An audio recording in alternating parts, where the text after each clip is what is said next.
নমস্কার বন্ধুরা, কিছুক্ষণ আগে আমরা খবর পেলাম মহামান্য উচ্চ আদালত 2016 সালে নিয়োগপ্রাপ্ত সমস্ত আপাত নবম এবং দশম শ্রেণীর, সেই সঙ্গে গ্রুপ সি গ্রুপ ডি যারা চাকরি প্রার্থী তাদের চাকরি বাতিল করেছেন।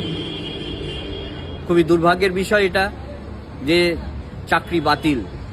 আসলে যারা দুর্নীতির আশ্রয় নিয়ে চাকরি করেছেন তাদের জন্য এটা খুব স্বাভাবিক বিষয়, কিন্তু যারা দুর্নীতির আশ্রয় নেননি এবং চাকরি করেছেন, চাকরি পেয়েছিলেন, যাদের চাকরিগুলো হারাতে হলো এই রাজ্য সরকার এবং এসএসসির ব্যর্থতায়, এই ঘটনাকে তীব্র ধিক্কার জানায় সংগ্রামী যৌথ মঞ্চের পক্ষ থেকে।